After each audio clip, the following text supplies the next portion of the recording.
हमें एक जगह दिखाई जाती है जहां पर बहुत ज्यादा तबाही हो गई थी और तब वहां पर कोई बिस्तर पे लेटा हुआ था और वो हॉस्पिटल का सीन था। तो तभी उनमें से कोई पूछता है आखिर सिचुएशन कैसी है, तो आगे से कोई बताता है 3 लोग आज मर चुके हैं और 2 वो तो बहुत ज्यादा बीमार हैं और वो भी बिल्कुल ठीक नहीं होने वाले। और ये सब कुछ हो रहा था एब्सेंथस एम्पायर के एक विलेज में। और तब वहां पे बैठी थी कुन की मॉम यानी कि एम्पर सोफिया। वो कहती है मैंने सारी की सारी हेल्प ट्राई कर ली लेकिन कोई भी फायदा नहीं हुआ। तो तभी वहां पर एक और लड़की आती है, वो कहती है हर रोज बहुत सारे लोग वो मर रहे हैं लेकिन कोई भी हमारी हेल्प नहीं कर पा रहा, आखिर हम क्या करें। तो सोफिया कहती है फिक्र ना करो, मैं कोई ना कोई तरीका ढूंढ लूंगी। लेकिन वो सोचती है कुछ तो अजीब है, ये बीमारी ये इन्फेक्शियस नहीं होनी चाहिए थी लेकिन ये दूसरों को भी फैल रही है। और पता नहीं आखिर ये एक ऐसे रिमोट विलेज में क्यों फैली है जिसका बाकी कंट्री के साथ बहुत मुश्किल से ताल्लुक होता है। ये बात तो सेंस नहीं बनाती। लेकिन एब्सेंथस एम्पायर वो तो बीमारी की वजह से अपना कंट्रोल खोई जा रहा है और इस तरह हमारे पास एक सिंगल वे भी नहीं है कि हम इसकी सिम्टम्स को रोक सकें। तो आखिर हम इसको कंट्रोल कैसे करेंगे? अगर ऐसे ही चलता रहा ना तो ये तो बॉर्डर के बाहर भी फैल जाएगी।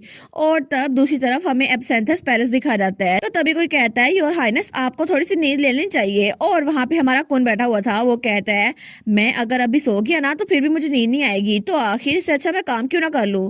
और तब वो डॉक्यूमेंट्स पे काम कर रहा था और उसी के सामने हमारे रीनी का ग्रैंडफादर खड़ा था।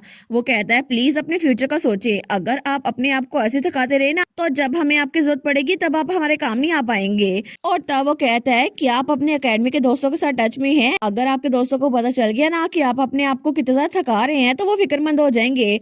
तो कुन कहता है अच्छा आपको ऐसा लगता है, लेकिन मैं वहां पर इसलिए दोस्त बना पाया क्योंकि मैं वहां पर प्रिंस नहीं था, मैं सिंपली कुन था। और मैं उनको बता नहीं सकता कि मैं फिलहाल मसलों में उलझा हुआ हूँ, लेकिन फिर भी मैं ग्रेटफुल हूँ कि मैं वहां पर गया था। तो वो कहता है योर हाइनेस, लेकिन प्रिंस कुन कहता है कि आपको भी ऐसा नहीं लगता गॉडफादर? तो वो कहता है क्या क्या मतलब? तो वो कहता है मैं श्योर हूँ कि आप भी रीने के साथ टच में रहना चाहते होंगे, है ना? तो वो कहता है क्या? तो हमारा प्रिंस कुन कहता है मेरी मॉम ने मुझे बताया था कि रीने आपकी ग्रैंड डॉटर है। तो वो कहता है योर हाइनेस, लेकिन मैं झूठ कहूंगा अगर मैं कहूँ मैं उससे दोबारा मिलना नहीं चाहता, लेकिन असल में उसे याद है जब सोफिया ने कहा था तुम रीने से दूर रहना क्योंकि रीने की जिंदगी में तुम्हारी कोई जगह नहीं है और अगर तुम रीने की जिंदगी में आई ना तो मैं तुम्हें छोड़ूंगी नहीं। तो तब वो कहता है मैं ये डिजर्व नहीं करता, मैं रीने का ग्रैंडफादर बनने के लिए डिजर्व नहीं करता। तो प्रिंस कुन कहता है मैं नहीं जानता कि आप दोनों के दरमियान क्या हुआ होगा, लेकिन मुझे लगता है रीने को ये जानने का हक है कि आप उसके ग्रैंडफादर हैं और अगर उसे सब कुछ पता चल गया तो फिर ये उसका डिसीजन होगा कि वो आपके साथ रहना चाहती है या फिर नहीं। आपको ऐसा नहीं लगता? तो हमारे रीने का ग्रैंडफादर कहता है हाँ बिल्कुल, ये डिसीजन इसी बात से तो मुझे बहुत ज्यादा डर लगता है। वो सोचता है मुझे इसी बात से डर लग रहा है कि मेरी इकलौती फैमिली वो भी मुझे रिजेक्ट ना कर दे, इसीलिए मैं कुछ कर नहीं सकता। लेकिन प्रिंस कुन वो स्माइल करता है, वो कहता है एक बार ये सारा मसला हल हो जाए ना पेंडेमिक का तो फिर मैं अपने सेवियर रीने को यहाँ पे इनवाइट करूंगा। तो ग्रैंड ड्यूक कहता है क्या सच में? वो कहता है मुझे नहीं पता चीजें कैसी होंगी, लेकिन जैसे ये सारा मसला हल हो गया ना तो चले हम उसको यहाँ पे इनवाइट करेंगे गॉडफादर, और फिर आप अपने दिल की बात उसे कह सकते हैं, आप उसे बता सकते हैं कि आप उसके ग्रैंडफादर हैं और फिर डिसीजन लेने का होगा। तो वो स्माइल करता है, वो कहता है ऑल राइट, तो फिर हम ऐसा ही करेंगे। लेकिन तभी दूसरी तरफ हमें ड्यूक और डचिस का मीनार दिखा रहता है जो कि लिसांटियस में था जहाँ पे हमारी रीने आई हुई थी। तो तब वो चिल्ला कहती है मैं कभी भी प्रेग्नेंट नहीं थी और ना ही मेरा मिसकैरेज हुआ है, आखिर तुम्हें ये गलतफहमी क्यों हो गई थी? तो कार्सियन तो जमीन पे बैठा हुआ था, वो कहता है रीने। तो रीने को तो बड़ा गुस्सा आ रहा था, वो कहती है आखिर तुम्हें ये गलतफहमी हो क्यों गई? तुम्हें लगा था कि मैं मेंटल शॉक की वजह से ये सब कुछ कर रही हूँ और मैंने तुम्हें बताया नहीं? वो कहता है रीने मेरी बात तो सुन लो। तो तभी वहां दरवाजा थोड़ा सा खुला हुआ था और वहां 2 मेड छुपकर उनको देख रही थी। तो पहली मेड कहती है मैं तो बहुत ज्यादा नर्वस थी कि लॉर्ड कार्सियन वापस से मीनार में आ रहे हैं, क्या तुम इनको देख रही हो? दूसरी कहती है हाँ हाँ मैंने भी सुना था कि कैपिटल में जो रूमर्स है ना वो बिल्कुल सच है। तो वो कहती है रूमर्स, लेकिन कैसी रूमर? तो पहली मेड कहती है तुमने सुना नहीं, हमने सुना था कि एक विच है जो कि लव पोशन बनाती है और वो हाउस साइंटिस्ट में आई है और उसने लव पोशन बना के कार्सियन को सिड्यूस कर लिया है। दूसरी कहती है सच में ये एक विच है? तो पहली कहती है मुझे तो ये बिल्कुल परफेक्ट लगती है उनके लिए, वैसे भी अगर वो लॉर्ड कार्सियन को चेक में रख सकती है ना तो फिर चाहे वो डीमन किंग की बेटी क्यों ना हो हम उसको कबूल कर लेंगे। और मेड्स बेचारी वो लोग तो सच में कार्सियन से तंग आई हुई थी। तो तब कमरे में गार्जियन कहता है, लेकिन जब तुमने अपनी बेली को सहलाया था और तुम्हें मॉर्निंग सिकनेस हुई थी और तुम हॉस्पिटल गई थी, तो इसका ये मतलब नहीं था कि तुम प्रेग्नेंट हो। तो हमारी ये सोचती है, आखिर इसको ये कब से लग रहा है, ये तो पिछले हफ्ते की बात है ना, क्या तब से इसको यही लगी जा रहा है। वो कहती है, गार्जियन असल में ऐसा कुछ भी नहीं हुआ था, और उस रात जब ग्रेजुएशन पे मैं तुम्हारे साथ गई थी ना, तो ये सब कुछ मैंने प्लान किया था, ठीक है, ऐसा कुछ भी नहीं हुआ था। और वैसे भी अगर ऐसा कुछ होता ना, तो कार्सन उसके देखते हैं तो वो स्माइल करते कहती है, अगर ऐसा कुछ होता ना तो तुम पहले इंसान होता जिसको मैं बताती, इसलिए मेरी बात समझ जाओ फ्यूचर हस्बैंड। तो कार्सन सोचता है, फ्यूचर हस्बैंड, रीने का फ्यूचर हस्बैंड। तो तब वो कहती है, ठीक है, सबसे पहले मुझे तुम्हारे मॉम और डैड को बताना पड़ेगा कि मैं, लेकिन तभी कार्सन उसको गले लगा लेता है। तो रीने कहती है, कार्सियन क्या हुआ। तो तब कार्सियन वो कहता है, मैं बहुत ज्यादा खुश हूँ, मैं बहुत ज्यादा खुश हूँ कि तुमने सफर नहीं किया रीने। तो रीने वो ब्लश करती है, वो सोचती है पता नहीं कब, लेकिन मुझे लगता है कि अगर कार्सियन मेरा हस्बैंड हुआ ना, तो फिर नई फैमिली शुरू करना वो इतना भी बुरा नहीं होगा। और तब हमें अगले दिन का सीन दिखा रहता है। तो हमारी हीरोइन और कार्सियन वो लोग मार्केट आए थे। तो हमारी हीरोइन कहती है, लिसांटियस डची की तरह ग्रेट है ना, यहाँ पे इतनी ज्यादा हर्ब्स है जो मैंने कहीं और नहीं मिलती, लेकिन पहले मैं क्या खरीदूं। और तब कार्सियन, डोबी और हमारी रीने इकट्ठे थे, और वो लोग तो इकट्ठे बहुत ज्यादा प्यारे लग रहे थे। तो तब उन्होंने मैचिंग कपड़े पहने थे, लेकिन रीने कहती है, कितना अमेजिंग है ना, यहाँ पर देखो कितने सारे हब लिस्ट है, यहाँ पर मैं यहाँ पर देखूं या वहां पर देखूं, सबसे पहले मैं क्या खरीदूं। लेकिन तभी रीने को वहां से कोई आदमी जाता हुआ दिखाई देता है। वो कहती है, क्या। तो कार्सन कहता है, क्या हुआ रीने, वहां पर कोई है। तो रीने कहती है, हाँ, मैंने अभी वहां किसी को देखा। तो कार्सन कहता है, क्या तुमने एक आदमी को देखा। रीने कहती है, हाँ हाँ, प्रोफेसर जॉर्ज थे। वो कहता है, अच्छा, एक प्रोफेसर थे, उसको फर्क नहीं पड़ रहा था। तो वो सोचती है, पता नहीं, प्रोफेसर को तो इस वक्त अकेडमी में आना चाहिए था, ये यहाँ पर क्या कर रहे हैं। और इसके अलावा वो सोचती है, अगर मुझे कोई गलतफहमी नहीं हुई तो उनके हाथ पर तो बैंडेज थी ना, तो मुझे चेक करना होगा कि आखिर वो यहाँ पर क्या कर रहे हैं, और प्रोफेसर जॉर्ज, उनका यहाँ पर क्या काम। लेकिन तभी प्रोफेसर जॉर्ज वो गली में आगे जा रहा था, और तभी उसे पीछे कुछ महसूस होता है, जैसे कोई छुप के उस पर नजर रख रहा है, और वो था डोबी। लेकिन तभी प्रोफेसर वो तो और ज्यादा तेज से भागना शुरू कर देता है, और तभी जब वो आगे गली मुड़ने लगता है ना, तो वहां पे हमारा कार्सियन था जो कि बड़ा क्रीपी बन के उसको डरा रहा था। तो तब वो आगे देखते हैं तो आगे कार्सियन था और पीछे डोबी था। वो तो डर जाता है, वो कहता है कि हाँ।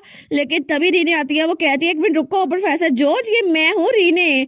लेकिन प्रोफेसर कहता है, रीने, तो कार्सियन तो बड़ा क्रीपी सा बना हुआ था। वो कहती है, बस कर दो कार्सियन, उनको डराना। और तब थोड़ी देर बाद वो तो वहां नीचे बैठ गया था। वो कहता है, सच में रीने ये तुम हो। तो रीने कहती है, मुझे माफ कीजिएगा, मैंने कार्सियन से कहा था कि आपको रोके, लेकिन मुझे नहीं पता वो इतना क्रीपी बन जाएगा। लेकिन तब वो कहती है, सर आपको गर्मी नहीं लग रही। वो कहता है, नहीं नहीं, मुझे तो ठंड लग रही है। तो रीने कहती है, नहीं नहीं, ये तो गर्मी का मौसम है ना, तो मुझे नहीं लगता आपको ठंड लग रही होगी, तो आपको तो पसीना आ रहा है, आपका ये जो चोगा है ना, मैं भी उतारती हूँ। वो कहता है, नहीं, कोई जरूरत नहीं है। तो रीने कहती है, कार्सियन इसको पकड़ो। वो कहता है, ठीक है ठीक है। और तब उसने प्रोफेसर का चोगा उतारा था, लेकिन वो कहती है, क्या, मुझे लगा ही था। तो प्रोफेसर कहता है, ऐसा नहीं है जैसे तुम सोच रही हो, और ये मोस्टेरा की तरह दिखता है, लेकिन ये कॉन्टेजियस नहीं है, और पिछले 3 महीनों से मुझे ये हो गया है, और कोई भी जो मेरे पास आया ना वो बीमार नहीं हुआ। तो हमारी कहती है, कोई और बीमार हो गया है। तो वो कहता है, क्या सच में। तो हमारी कहती है, नैन्सी का फादर, उनकी डिसीज भी सेम टू सेम आपकी तरह है, और उनके हाथ में भी यही निशान बने हुए हैं। तो प्रोफेसर कहता है, क्या ऐसा कैसे हो सकता है। वो कहती है, कि आप पिछले 3 महीनों में नैन्सी के फादर से मिले थे। प्रोफेसर कहता है, नहीं, मैं तो नहीं मिला था। तो रीने कहती है, लेकिन कुछ तो अजीब हो रहा है प्रोफेसर। तो प्रोफेसर कहता है, रीने, क्या तुम्हें इस बारे में कुछ पता है। तो रीने कहती है, हाँ बिल्कुल, कुछ सालों पहले मेरे पेरेंट्स वो भी इसी बीमारी की वजह से गुजर गए थे, लेकिन मुझे इसका इलाज नहीं मिला था। और तब थोड़ी देर बाद हमें लिसांटियस मीनार दिखा रहता है और रीने की लैब। तो तब वो प्रोफेसर को चाय देती है। तो प्रोफेसर कहता है, थैंक यू। तो तब प्रोफेसर कहता है, मैंने अकेडमी से छुट्टी ली थी और मैं रिसर्च करा था, लेकिन इस सारे वक्त में मेरे पास सोचने के लिए बहुत कुछ था, और पहले तो मुझे पता ही नहीं था कि ये बीमारी दूसरों को फैलती या फिर नहीं, लेकिन ये बीमारी किसी और को नहीं हुई, इसीलिए मुझे लगता है ये कॉन्टेजियस नहीं है। और ये बीमारी, ये तो एब्सेंथस एम्पायर में फैली हुई है, लेकिन अगर किसी और को मुझसे ये बीमारी होती तो अभी तक पूरे कैपिटल में फैल चुकी होती, और इसी वजह से मुझे लगता है कि ये बीमारी मोस्टेरा नहीं, कोई और बीमारी है। तो रीने कहती है, 3 महीने पहले, ये तो वही टाइम था जब हम ग्रेजुएट हुए थे, लेकिन क्या उस वक्त आपके इर्द गिर्द कोई था जिससे आप मिले थे। वो कहता है, नहीं, नया सेमेस्टर अभी शुरू नहीं हुआ था, तो बहुत सारे लोग अकेडमी में थे ही नहीं, और वैसे भी उस वक्त तो मैं अपने लैब में बिजी था, मैं तो ग्रेजुएट स्टूडेंट से मिला भी नहीं था। लेकिन तुम्हें पता है ना, वाल्टर, वो कुछ देर के लिए मेरे पास रुका था, और वो तो हेल्दी लग रहा था, मुझे लगता है मुझे ये बीमारी उससे मिली है। तो हमारी रीने कहती है, प्रोफेसर वाल्टर। वो सोचती है, मुझे कंदस ने कहा था प्रोफेसर वाल्टर से बच के रहना जब तक तुम ग्रेजुएट नहीं हो जाती। लेकिन तब प्रोफेसर जॉर्ज कहता है क्या हुआ तुम्हें? वो कहती है नहीं कुछ नहीं। लेकिन सर मुझे माफ कीजिएगा अचानक से पूछने के लिए, लेकिन क्या आपको पता है कि कंदस और प्रोफेसर वाल्टर का रिलेशनशिप कैसा था? तो प्रोफेसर जॉर्ज कहता है अच्छा उन दोनों का रिलेशनशिप, वो लोग तो बहुत अच्छे दोस्त थे और उन्होंने तो एक क्लब भी बनाया था और वो पूरा टाइम उस क्लब में गुजारते थे। तो कार्सन भी वहीं पर खड़ा था, उनकी बातें सुन रहा था। लेकिन तब प्रोफेसर कहता है अगर तुम्हारे पास कोई और सवाल है तो पूछ लो। वो कहती है नहीं नहीं हम टॉपिक पे वापस आते हैं। तो वो कहता है अच्छा जैसे मुझे रियलाइज हुआ ना मैं बीमार हूँ तो मैं अपने होम टाउन चला गया और मैंने अपनी रिसर्च जारी रखी। मैंने बहुत सारे इंग्रेडिएंट ढूंढे जिसके कुछ इफेक्ट थे और इसीलिए तुम फिक्र ना करो ये बीमारी किसी और को नहीं फैलेगी। वो कहती है क्या आपने जिस इंग्रेडिएंट को यूज किया था वो ग्राउंड चेरीज थी? वो कहता है हाँ हाँ तुम्हें कैसे पता? वो कहती है मैंने इसको ट्राई किया था प्रोफेसर, लेकिन मेरे पेरेंट्स को क्योर करने के लिए मैंने इसको यूज किया था, फिर भी ये काम नहीं किया। तो वो कहता है अच्छा तुम्हारे पेरेंट्स? तो रीना कहती है शुरू में तो ये काम किया, मुझे लगा वो ठीक हो जाएंगे, लेकिन फिर अचानक से मुझे नहीं पता क्यों, लेकिन एक ही रात में मेरे मॉम और डैड उनकी कंडीशन बहुत ज्यादा बुरी हो गई और तब मुझे कंधे से संभाला था और पता नहीं कैसे, लेकिन अगले दिन मेरे मॉम और डैड वो उठे ही नहीं। तो तब प्रोफेसर जॉर्ज कहता है फिर तो मुझे इसे लेना रोकना चाहिए। तो रीना कहती है क्या? मैं उस वक्त बहुत छोटी थी, मुझे नहीं पता क्या सही है और क्या नहीं, लेकिन आप तो इस पर रिसर्च कर सकते हैं ना, और अगर आपकी कंडीशन में इंप्रूवमेंट हो रही है ना तो फिर आपको इसको रोकना नहीं चाहिए। वो कहता है रीना ये डेंजरस है, मुझे नहीं पता ये सच में काम करेगा या फिर नहीं, लेकिन जिस वक्त मेरी बीमारी के बारे में किसी और को पता चला ना मुझे क्वारंटाइन कर दिया जाएगा और इस वक्त सिर्फ तुम्हें और मुझे ही मेरी कंडीशन के बारे में पता है और हम दोनों मिलकर इसका क्योर ढूंढ सकते हैं और अभी के लिए हमें बस क्योर ढूंढना होगा, तो मुझे तुम्हारी हेल्प चाहिए। तो वो कहती है जी प्रोफेसर आप बिल्कुल ठीक कह रहे हैं। वो सोचती है हाँ बिल्कुल, मैंने अपना माइंड बना लिया था कि नैन्सी के फादर को ठीक करके रहूंगी और इस पर मुझे सक्सेसफुल होना ही पड़ेगा क्योंकि मेरे पास फैमिली है, फ्रेंड्स है और मेरे प्रोफेसर भी है, मैं ये कर सकती हूँ। वो कहती है ठीक है प्रोफेसर हमें ये करना ही होगा और तब वो अपना बायां हाथ आगे बढ़ाती है। वो कहती है मुझे माफ कीजिएगा अपना बायां हाथ यूज करने के लिए, लेकिन हम लोग कोलीग्स है ना, तो मैं आपके साथ हाथ मिलाना चाहती हूँ, जिस हाथ में आपकी बीमारी फैली है ना उसी हाथ में। तो कार्सियोन तो बहुत ज्यादा परेशान हो गया था, वो कहता है रीने ऐसा मत करो, लेकिन तब प्रोफेसर वो कहता है ठीक है तुम तो पहले ही बहुत ज्यादा अच्छी हर्बलिस्ट हो, तो मैं तुम्हारे साथ काम करके बहुत ज्यादा अच्छा महसूस करूंगा रीने, और तब उसके साथ हाथ मिला लेता है। लेकिन रीने उसके हाथ को देखती है, वो कहती है प्रोफेसर आपके हाथ में ये निशान, क्या ये किसी मॉस्किटो ने बाइट किया है? वो कहते हैं अच्छा ये मुझे भी ऐसा लगा था, लेकिन ये मॉस्किटो बाइट है और ये जा ही नहीं रही।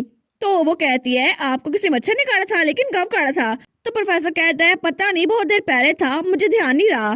तो हमारी हीरोइन कहती है एक्चुअली नैन्सी के फादर के हाथ में भी ऐसा निशान है और उनके पास तो सिम्टम्स भी थी, इसीलिए मुझे नहीं लगता ये बिल्कुल भी बेकार है। तो प्रोफेसर कहता है इसका मतलब है ये सब कुछ चेंज कर देगा, क्या तुम्हारे पेरेंट्स के हाथ में भी ये निशान था? तो रीना कहती है जी बिल्कुल, आपको क्या लगता है सर? वो कहता है हाँ मुझे लगता है कि ये बीमारी ये मच्छरों के जरिए फैल रही है, अगर ये बीमारी मच्छरों के जरिए फैल रही है तो ये कंटेजियस नहीं हो सकती, मतलब ये किसी इंसान से दूसरे इंसान को नहीं होती, ये मच्छरों से होती है। वो कहती है जी सर, लेकिन अगर ये मॉस्किटो हम बात करें हैं तो बहुत सारे मॉस्किटोज हैं जो रेगुलर एम्पायर में हैं, आपको क्या लगता है वो कौन से होंगे? तो तभी कार्सियन वहां पर आता है, वो कहता है रीने क्या तुम्हें मेरी हेल्प चाहिए? तो रीने कहती है क्या तुम्हारी हेल्प? तो कार्सियन वो कहता है हाँ हाँ बिल्कुल, मैं तुम्हारी हर चीज में हेल्प कर सकता हूँ, और बहुत ज्यादा सवाल करा था। तो रीने कहती है लेकिन क्या तुम्हें मॉस्किटो के स्पीशीज का पता है और उनका colour, wing shape, leg shape, क्या तुम्हें उन सब के बारे में पता है? और वो प्रोफेसर वो भी कहता है पैटर्न भी इंपॉर्टेंट है, लेकिन वो दोनों तो साइंटिस्ट थे। तो कार्सियन कहता है मुझे क्या पता, मैं तो मैजिशियन हूँ, लेकिन आखिर तुम लोग को ये सारा कुछ कैसे पता? और तब थोड़ी देर बाद हमें एब्सेंथस एम्पायर दिखा रहता है और हमें बताया जाता है एब्सेंथस एम्पायर में ट्रॉपिकल क्लाइमेट है जिसकी वजह से वहाँ बहुत सारे मच्छर होते हैं, लेकिन इसी वजह से वहाँ पर ये आउटब्रेक हुआ था और तब कार्सियन वहाँ मैजिक यूज करता है और वहाँ पे वो सारे मच्छर वो एक मैजिक सर्कल के अंदर आ रहे थे, लेकिन तब उसने उन मच्छरों को कैद कर लिया था और उसने अपने आप पे शील्ड यूज की थी ताकि वो मच्छर उससे ना काटे। लेकिन कार्सियन कहता है ये तो बहुत ज्यादा ईजी था और उसने उस गोले को वो छोटा कर लिया था, लेकिन तभी उस गोले में देखते हैं वो कहता है एक मिनट ये तो मॉस्किटोज नहीं है ना, और थोड़ी देर बाद वापस आया था, लेकिन रीने उसको डांट रही थी। वो कहती है कार्सियन तुमने कहा था तुम इसको हैंडल कर लोगे, लेकिन तुम अचानक से एब्सेंथस एम्पायर कैसे जा सकते हो?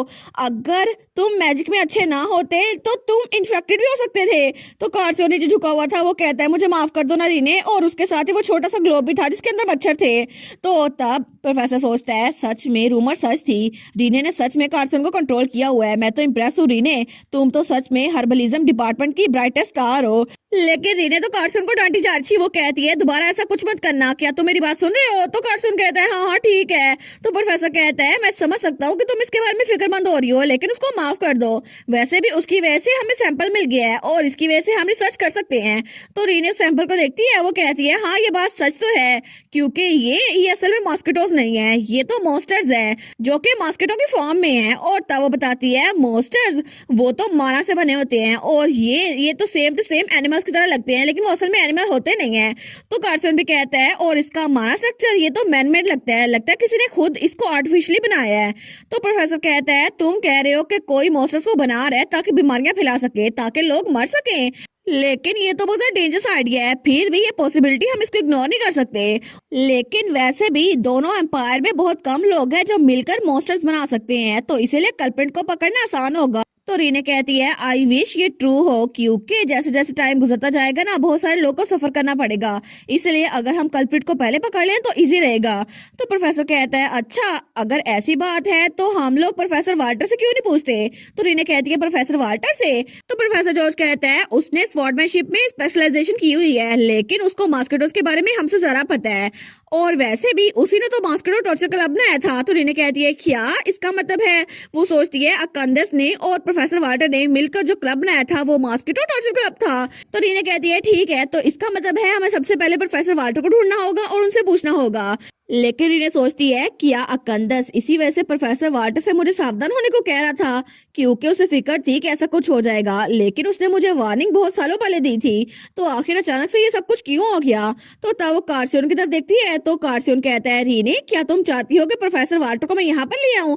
क्या तुम ऐसा चाहती हो? वो कहती है हाँ हाँ ये तो बेस्ट होगा, लेकिन पता नहीं प्रोफेसर वाल्टर कहाँ पर होंगे। तो तभी कार्सियन वो मैजिक करता है, तो प्रोफेसर वाल्टर वहां पर आ गया था, जो बेचारा नहा रहा था लेकिन तभी वहां पर आ गया था। तो वो चिल्ला कहता है क्या ये तुम लोग क्या खा रहे हो और तुम लोग मुझे यहाँ पर क्यों लेके आए हो? तो रीने कहती है मुझे माफ कीजिएगा प्रोफेसर, लेकिन पहले कपड़े पहन लें। और तब वो कहती है लेकिन कार तुम्हें कैसे पता कि वो कहाँ पर थे? तो कार्सियन कहता है मैंने उन पर ट्रैकिंग मैजिक यूज किया था और प्रोफेसर वाल्टर वो तो उस वक्त चेंज कर रहा था। तो रीने कहती है लेकिन क्यों?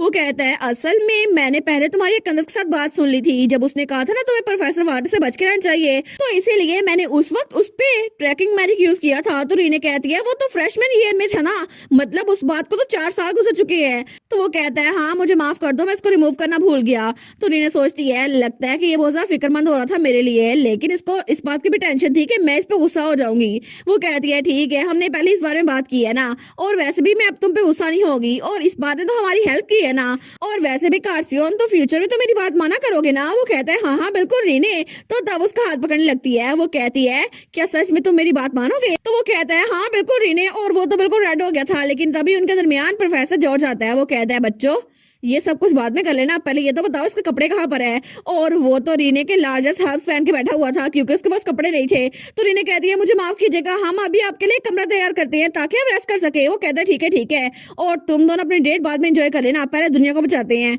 और तब थोड़ी देर बाद हमें प्रोफेसर वाल्टर की जेल मतलब उसका कमरा दिखा जाता है। तो तब प्रोफेसर वाल्टर उसने कपड़े पहन लिए थे, वो कहता है मॉस्किटोस? नहीं मुझे ज्यादातर उनके बारे में कुछ भी नहीं पता, और वैसे भी ये सारा का सारा आइडिया ये जो मॉस्किटो टॉर्चर क्लब का था ना, ये तो वेल का ही था। तो वो कहती है वेल मतलब अकेंदस? वो कहता है हाँ हाँ बिल्कुल, उसी को मॉस्किटोस में बहुत ज्यादा दिलचस्पी थी और इसी ने कहा था कि हमें ये सब कुछ बनाना चाहिए। वो कहती है सच में? तो प्रोफेसर कहता है मुझे माफ करना मैं ज्यादा हेल्प नहीं कर पाया। तो रीने सोचती है कितना अजीब है ना, इसका मतलब है कि अकंदस ऐसे ही प्रोफेसर वाल्टर पे शक कर रहा था, लेकिन उनके पास तो छुपाने के लिए कुछ भी नहीं है। लेकिन तब वो कहती है क्या आपको कोई आइडिया है कि आपका रिलेशनशिप वेल के साथ मतलब अकंदस के साथ इतना बुरा क्यों हुआ था? तो तब प्रोफेसर कहता है वेल के साथ, लेकिन क्या तुम मुझे यहाँ पर इसलिए लेकर आई हो ताकि मुझसे ये पूछ सको? तो रीने कहती है वेल रीजन तो सीक्रेट है ना, लेकिन फिर भी मुझे आपसे पूछना ही होगा वरना मैं आपको यहाँ से जाने नहीं दूंगी। तो प्रोफेसर वाल्टर कहता है क्या तुम मुझे धमकी दे रही हो कि तुम मुझे यहाँ पे कैद करके रखोगी? और तब वहां पे लेट जाता है, वो कहता है ठीक है, तो मुझे ताजा खाना चाहिए और मुझे अच्छे से कपड़े चाहिए और फिर ये बेड भी अच्छा चाहिए जहाँ पे मैं आराम से लेट सकूं। तो रीना कहती है क्या? वो सोचती है ये लेजी प्रोफेसर क्या सच में चाहता है यहाँ पर कैद होकर रह जाए? लेकिन तब प्रोफेसर वाल्टर कहता है वेल मैं गेस तो कर सकता हूँ। तो रीना कहती है क्या मतलब? वो कहता है तुम्हें पता है ना मेरा घर हाउस रेनोस वो तो स्वॉर्डमैनशिप के लिए बहुत ज्यादा फेमस है, और मेरे फादर वो तो जंग में भी गए थे और जंग के दरमियान वो बहुत बड़े स्वॉर्डमैन थे, और इसीलिए उनके खिलाफ थे अब्सेंथस एम्पायर के ग्रैंड ड्यूक।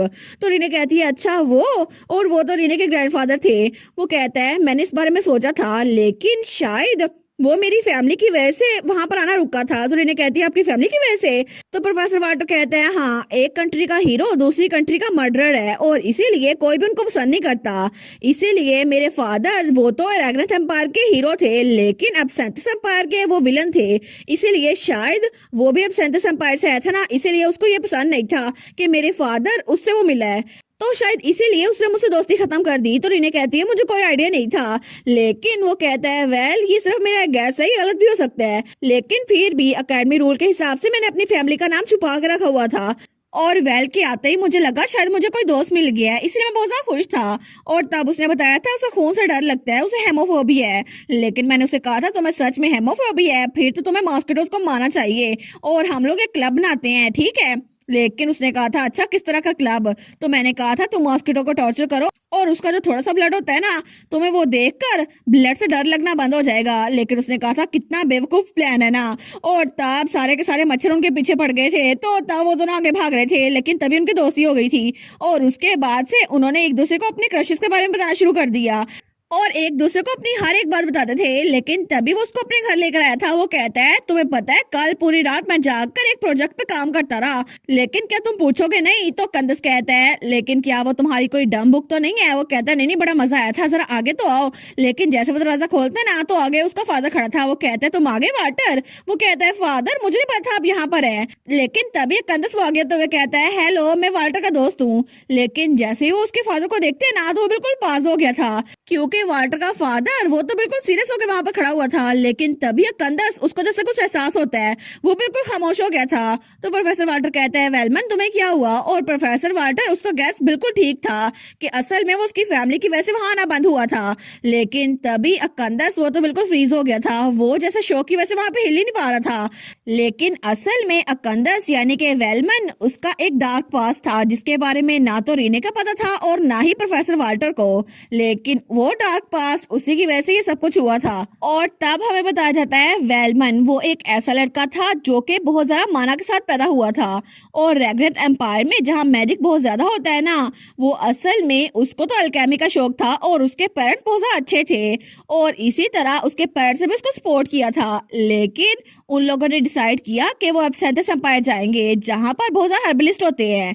लेकिन तभी वेलमन वो एक ऐसा बच्चा था जिसने वार की वजह से अपनी फैमिली को कुर्बान कर दिया, क्योंकि वार के दौरान उसकी फैमिली को उसके सामने मार दिया गया और वेलमन वो बच्चा वो बिल्कुल अकेला रह गया। लेकिन तब उसके सामने जो आदमी था ना, वो और कोई नहीं वाल्टर का फादर था।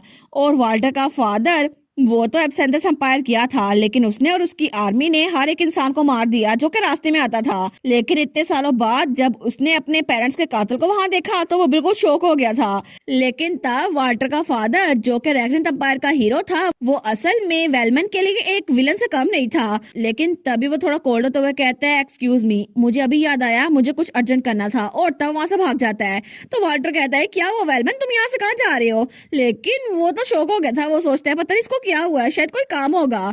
और दूसरी तरफ वेलमन जिसने अपने पेरेंट्स को खो दिया था, उसने सड़कों पे अपनी जिंदगी गुजारी और तब उसने बहुत ज्यादा सफर किया। लेकिन तब उसकी जिंदगी बिल्कुल बदल गई और ना तो वो एब्सेंथस एम्पायर आ सकता था क्योंकि वो रैग्नथ सिटीजन की तरह दिखता था, और ना ही वो रैग्नथ एम्पायर जा सकता था क्योंकि वो एब्सेंथस एम्पायर में रहा करता था। तो कोई भी उसके साथ नहीं था। लेकिन तब वहां से भागी जा रहा था। वो सोचता है मेरी लाइफ खराब करने वाला इंसान मैं उसी के बेटे के साथ दोस्त था, आखिर वो ऐसा कैसे कर सकता है? और उसने मुझे अभी तक बताया क्यों नहीं कि वो उस वार एनिमी का बेटा है। लेकिन तब वो तो बहुत ज्यादा शौक हो गया था। वो सोचता है मुझे रिवेंज लेना होगा, चाहे कुछ भी हो जाए मुझे रिवेंज लेना होगा। और अब मैं दोनों एम्पायर को सताऊंगा, जैसे उन्होंने मेरे पेरेंट्स को सताया था ना और मेरे पेरेंट्स मरे थे, बिल्कुल वैसे ही मैं बाकी सबके पेरेंट्स को भी मार दूंगा। और इस तरह उसने अपने आप को वाल्टर से दूर कर लिया और अपनी लैब में अपने आप को बिजी रखा। और उसने अल्केमिकल रिसर्च की और उसने सबसे पहली जो चीज बनाई थी ना वो और कोई चीज नहीं ट्रूबल्स ब्रू थी, जो एक ऐसी क्रीम थी जिसकी वजह से शुरू में तो सबको लगता था कि स्किन फेयर हो रही है, लेकिन बाद में उसकी वजह से स्किन गलना सड़ना शुरू हो जाती थी। वो सोचता है अगर मैंने अचानक से लोगों को मारना शुरू कर दिया ना तो फिर मुझे अरेस्ट कर लिया जाएगा और मैं 1% ऑफ पॉपुलेशन को भी मार नहीं सकूंगा, लेकिन मुझे लगता है कि मुझे सबसे पहले इसको डिस्ट्रीब्यूट करना चाहिए। लेकिन तब वो तो बहुत खुश था, तो तब वो सोचता है मैंने अपने पहले प्रोडक्ट का नाम अपने पेरेंट्स के नाम पर रखा, ट्रूमन एंड बेले, और इसका नाम ट्रूबल्स ब्रू है और इसी वजह से मेरे पेरेंट्स का बदला वो जरूर पूरा होगा। और रिजल्ट तो बहुत ज्यादा अच्छे थे, बहुत सारे लोग इसे सफर कर रहे थे और बहुत सारे लोग की स्किन गल सड़ रही थी, लेकिन इसी वजह से मुझे जिस मौके का इंतजार था ना वो पूरा हो गया।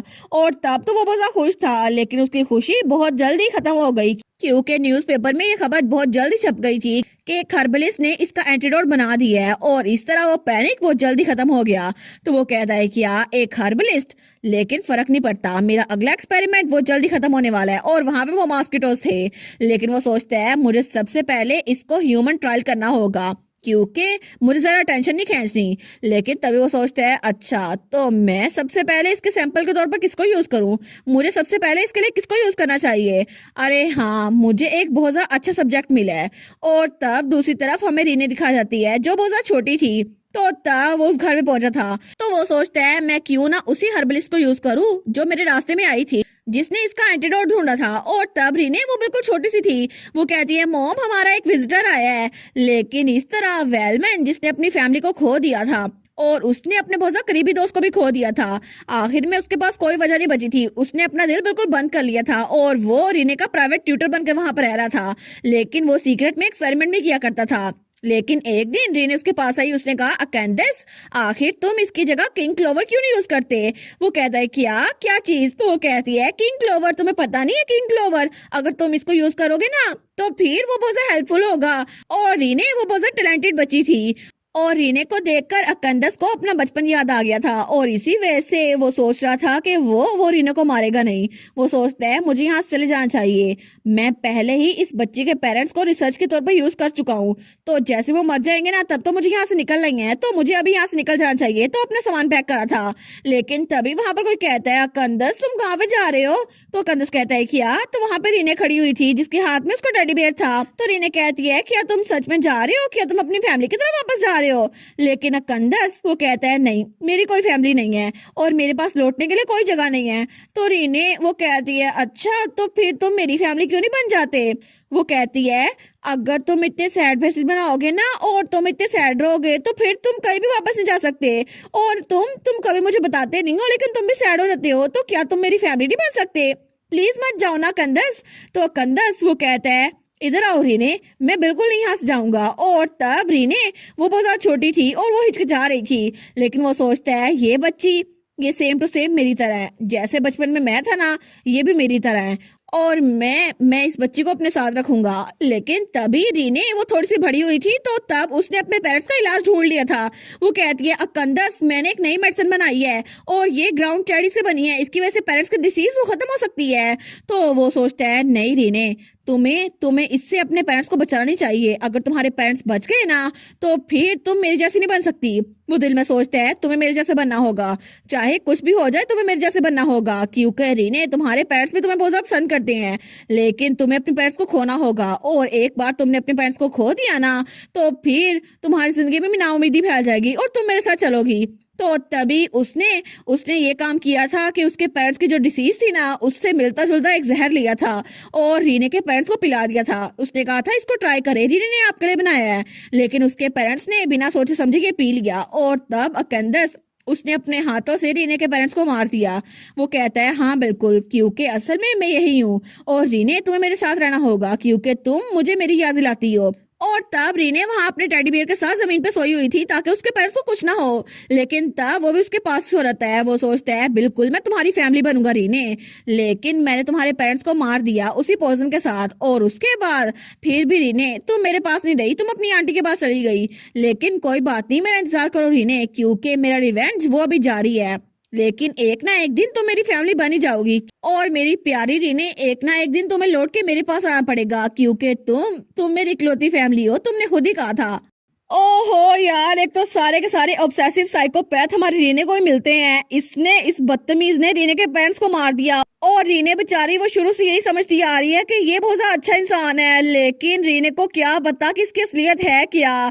अगर रीने को पता चल गया ना तो बेचारी रीने कितना टूट जाएगी ना वो। लेकिन ये बदतमीज कितना घटिया था ना, शुरू से रीने के साथ रहकर उसी को बेवकूफ बना रहा था। लेकिन अच्छा हुआ ना रीने कि जब कार्सियोन की वजह से वो अकेडमी छोड़ के जाना चाहती थी तो इसके पास नहीं गई। लेकिन ये साइकोपैथ ये दोबारा से वही बीमारी फैला रहा है जिसकी वजह से सब लोग बीमार पड़ रहे हैं। मगर आई होप कि रीने को जल्दी पता चल जाए और रीने से दूर हो जाए। लेकिन ये बदतमीज, मुझे सच में इसमें बहुत ज्यादा गुस्सा आ रहा है। और इसी के साथ ये वाला पार्ट यहीं पर ख़त्म। तो आप लोग बताइएगा आप लोग को ये पार्ट कैसा लगा, और वीडियो को लाइक और चैनल को सब्सक्राइब लाजमी कीजिएगा। बाकी वीडियोस का लिंक भी स्क्रीन पर नज़र आ रहा होगा, तो काइंडली उनको भी चेकआउट कर लें। और thank you so much for watching my videos. Stay safe, bye bye.